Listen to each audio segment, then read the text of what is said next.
Welcome to a Foxy Tech Tips tutorial on copying and pasting on Mac. If you find this video helpful, please consider subscribing to my channel and liking the video.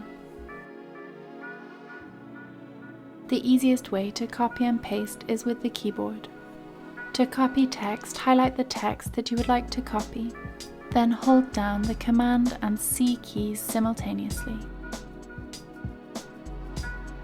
Your text is now copied. In order to paste your text, go to the text box where you would like to paste it, and hold down the Command and V keys simultaneously.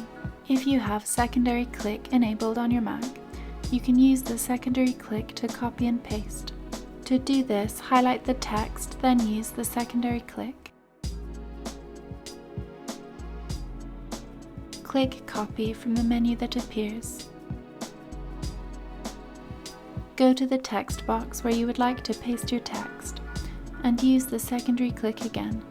Click Paste from the menu that appears.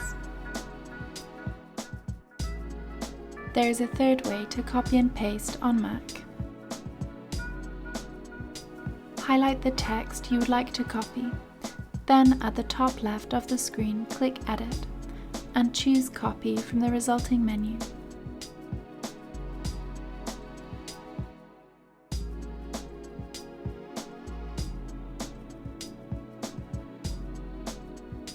To paste the text, go to the text box where you would like to paste it, and then click Edit again, and click Paste. And that draws an end to this tutorial. Please like the video if you found it helpful, and subscribe to Foxy Tech Tips for more Mac tips and tricks.